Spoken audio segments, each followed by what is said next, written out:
અને અત્યારના સમયની એ તકલીફ એવી છે કે બધાએ બધા સબ્જેક્ટ ઉપર બોલવું છે.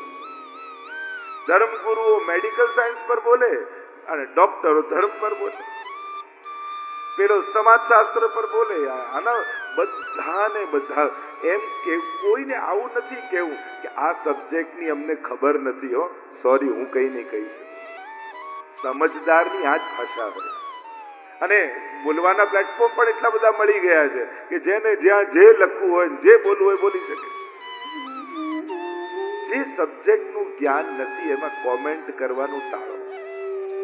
હા, અમે વિજ્ઞાન નથી જાણતા, મેડિકલ સાયન્સ મને ખબર નથી, પણ ધર્મના નામે મનોકલ્પિત ઈલાજો બનાવી કોઈના જાનને જોખમમાં નહીં રાખી.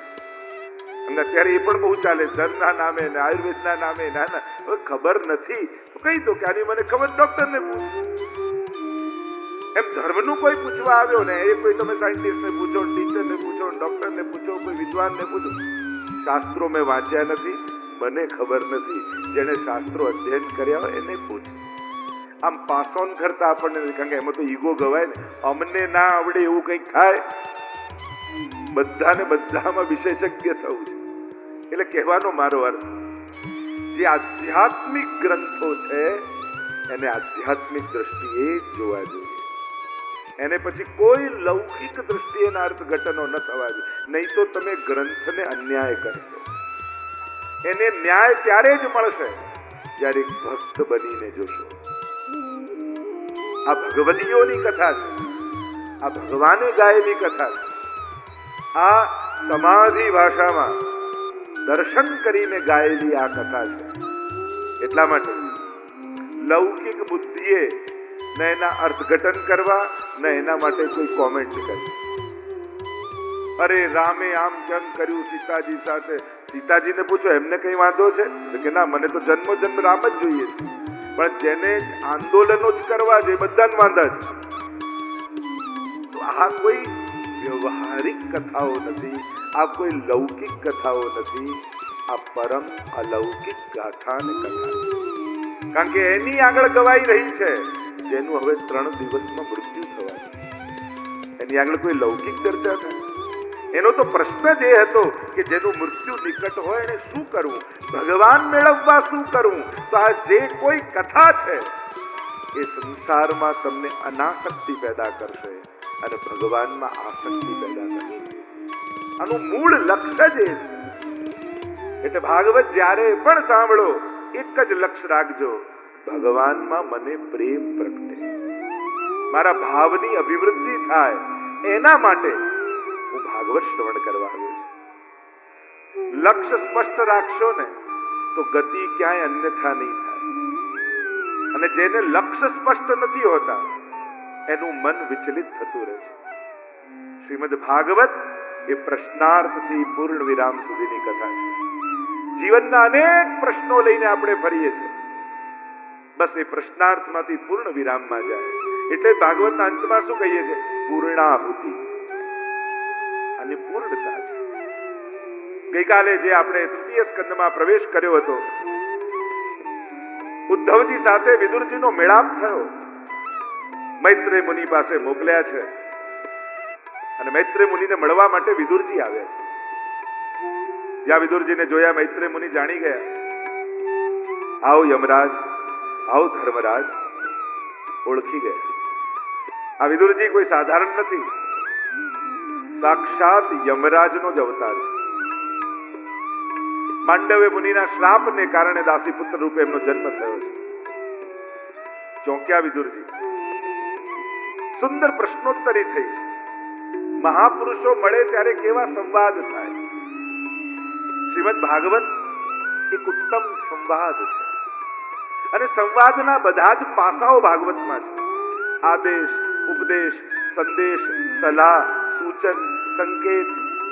જ્યારે કોઈ સંવાદ થતા હોય ત્યારે કેટલા પ્રકારથી થતા હોય. અહીંયા પ્રશ્ન કર્યો છે ગુરુદેવ, દુનિયાનો પ્રત્યેક જીવ સુખ માટે જ કામ કરે છે, છતાંય એને દુઃખ કેમ મળે છે? કોઈ માણસ ક્યારે પણ દુઃખ માટે કામ કરે? સુંદર પ્રશ્ન કરતા વિદુરજી પૂછે છે महात्मन, प्रत्येक जीव सुख के लिए ही कार्य करता है, फिर भी उसकी जीवन में दुख क्यों आता है? જેની ઈચ્છા છે મળતું નથી ને જેની ઈચ્છા નથી એ સામે આવીને ઊભું રહે છે. આવું કેમ? સુખની કામના બહુ નેચરલ છે અને સુખની ઈચ્છા રાખવી એ કોઈ પાપ નથી. ઘણી વાર લોકોને આપણને બધાને એટલું સમજાવી દીધું છે ને, અને એટલા બધા સંન્યાસીઓને સાંભળી આપણને એમ જ થઈ ગયું છે કે આ કામ કરવું, પૈસા કમાવા, ઘર સાચવવા, બાળકોને મોટા કરવા, એમનું ધ્યાન રાખવું, જાણે પાપ જ ના કરતા હોય. આ પાપ નથી. ગ્રહસ્થીનો આ જ ધર્મ છે. ગ્રહસ્થી થઈને આ નથી કરતા તો પાપ કરો છો. એટલે આપણને બધું સંન્યાસનું સાંભળી મનમાં એવું બેસી ગયું છે જાણે આ બધું કરવું જાણે કોઈ પાપ ન કરતા હોય. ના, પાપ. આપણે કોઈ સંન્યાસી થોડી છે. સંસારી છો, ગ્રહસ્થ છો, અને ધન્ય ગ્રહસ્થાશ્રમો એમ કહ્યું છે. ગ્રહસ્થાશ્રમને સર્વ આશ્રમો કરતા ધન્ય કહ્યું છે. કારણ બાકી બધા આશ્રમો ગ્રહસ્થાશ્રમ ઉપર જ પડે છે. બ્રહ્મચારીને પણ યાચના કરવા તો ત્યાં જ જવું પડે, સંન્યાસીને પણ ભિક્ષા લેવા માટે તો ગ્રહસ્થીને ત્યાં જ જવું પડે. એટલે જ મહાપ્રભુજી આજ્ઞા કરી, તારે સંન્યાસ લેવાની જરૂર નથી. તું ઘરમાં જ રહે, પરિવારમાં જ રહે, પણ તારા પરિવારમાં એક સદસ્ય વધારી લે, ઠાકોરજીને પુષ્ટાવીને ઘરે પધરાવી. અને એક વસ્તુ ચોખ્ખી સ્પષ્ટ છે, જેનું ઘરમાં પ્રભુમાં મન નથી લાગતું એના દુનિયાના કોઈ ખૂણે મન લાગવાનું નથી. તીર્થોમાં જઈને થોડો માહોલ ચેન્જ થાય ને એટલે અઠવાડિયું ગમે.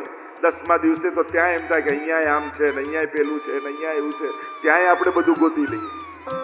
ખાલી પેલું પ્લેસ ચેન્જ થાય એટલે થોડું પ્લેઝર, થોડું આનંદ જેવું લાગે, પણ 10 દિવસ ત્યાં રહો ને તો ત્યાંય પાછું મન એવું જ થઈ જાય. દુનિયાનું શ્રેષ્ઠ કોઈ તીર્થ હોય ને તે આપણું ઘર છે. કારણ તીર્થમાં 10 દિવસ રહેશો પણ 350 દિવસ તો ઘરે જ રહેવાનું છે. અને જો ઘરમાં પ્રભુ સાથે આનંદ કરતા ન શીખ્યા તો દુનિયાના કયા ખૂણે જઈને મન ભગવાનમાં લાગવાનું. મહાપ્રભુજી કહે, ગૃહમ સર્વાત્મના ત્યાજ્યમ તચ્ચે તક્તુમ ન શક્યતે કૃષ્ણાર્થ તન્નિયુજિત કૃષ્ણ સંસાર મોચન. ઘર છોડવું જોઈએ એમ શાસ્ત્ર કહે, પણ ન છૂટે ને શું કરવું? તો કે ઘરે જ ઠાકોરજી પધરાઈ લેવા. તમારું ઘર જ નંદાલય બની જાય. તમારા ઘરના સ્વજનો જ વૈષ્ણવ બની તમારા સત્સંગી બની જાય.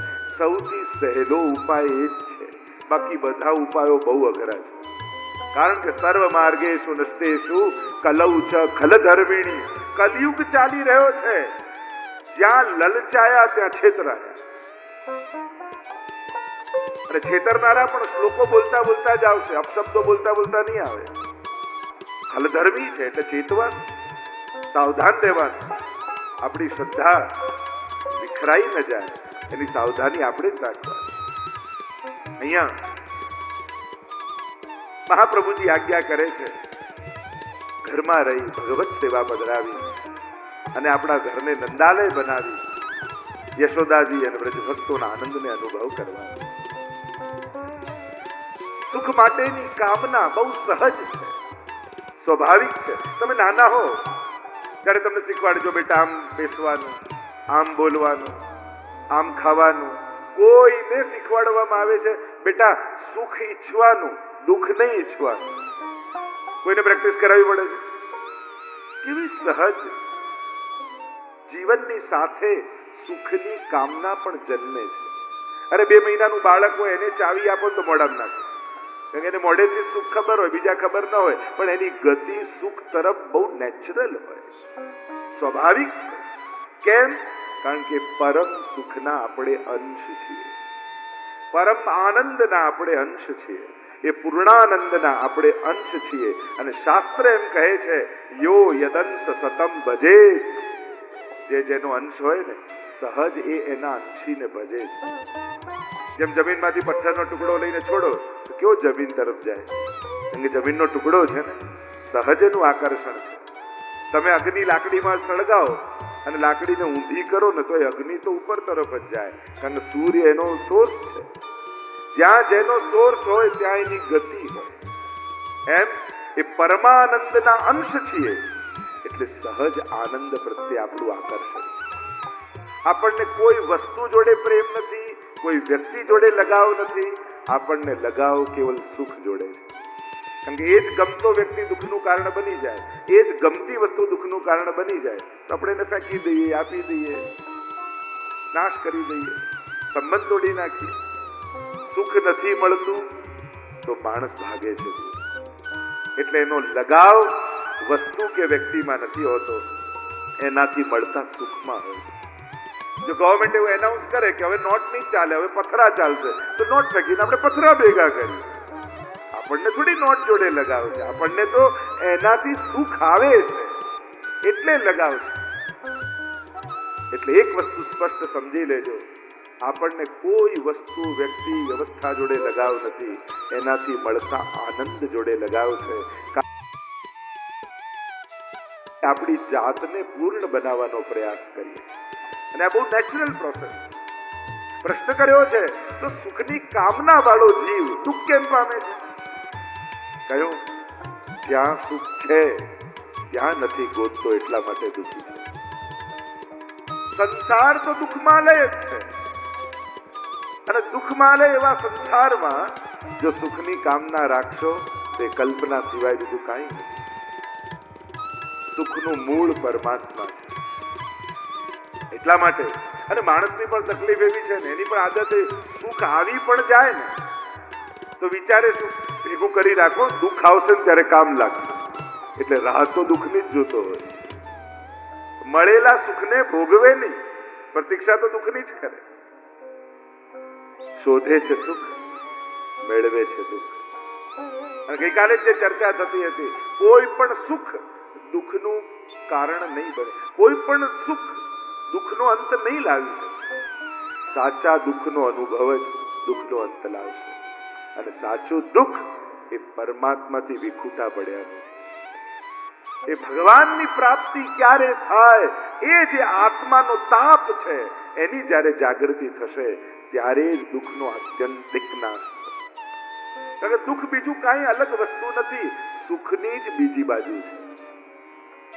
અને એટલા માટે વૈષ્ણવ છે ને એ પ્રભુ પાસે સુખ માંગતો નથી, પણ પ્રભુને જ સુખ માને છે. આપણે માંગતા નથી પ્રભુ પાસે સુખ, પ્રભુને જ સુખ માનીએ છીએ. અમારું સુખ એ અમારો ઠાકોરજી છે. અને જેનું સુખ શાશ્વત હોય ને એને પછી ક્યારે દુઃખનો સામનો કરવો નથી પડતો. આપણને દુઃખ એટલે જ આવે છે કારણ કે નાશવંત વસ્તુઓને સુખનું કારણ બનાવીને બેઠા છે. અસ્વચ્છાનંદ સોચસ્ત્વમ પ્રજ્ઞાવાદાંશ ભાસસે ગતાસુન ગતાસુશ્ચ નાનું સોચંતી પંડિતા. ગીતાજીમાં ભગવાન બોલ્યા, ન શોક કરવાની વસ્તુનો તો શોક કરે છે. આ બધું જ નાશવંત છે, જવાનું જ છે. અને જવાની વસ્તુ કાયમ મારી પાસે રહે એ કલ્પના જ તારી ભીતર દુઃખ પ્રગટાવે છે. અને એટલા માટે શાશ્વત ને સુખ માટે પસંદ કરશો તો સુખ કાયમ બનેલું રહેશે. નાશવંત વસ્તુને સુખ માટે પસંદ કરશો તો એક દિવસ સુખ જવાનું જ છે. સૃષ્ટિ વિશે એક પ્રશ્ન કર્યો છે, સૃષ્ટિ સર્જન કઈ રીતે થાય? ભગવાનની નાભીમાંથી કમળ, કમળમાંથી બ્રહ્માજીએ મનુ અને શત્રુપાને પ્રગટ કર્યા. આ પ્રથમ દંપતી છે, મનુ અને શત્રુપા. મનુ જેને મન છે, માણસને મન હોય, અને એક મન કેવું હોય? શત્રુપા, અનેક રૂપો વાળું, અનેક ઈચ્છાઓ વાળું. આજ્ઞા કરી મૈથુની સૃષ્ટિનો વિસ્તાર કરો. એવું પર સૃષ્ટિ પૃથ્વીને તો હિરણ્યાક્ષ રસાતલમાં લઈ ગયો છે.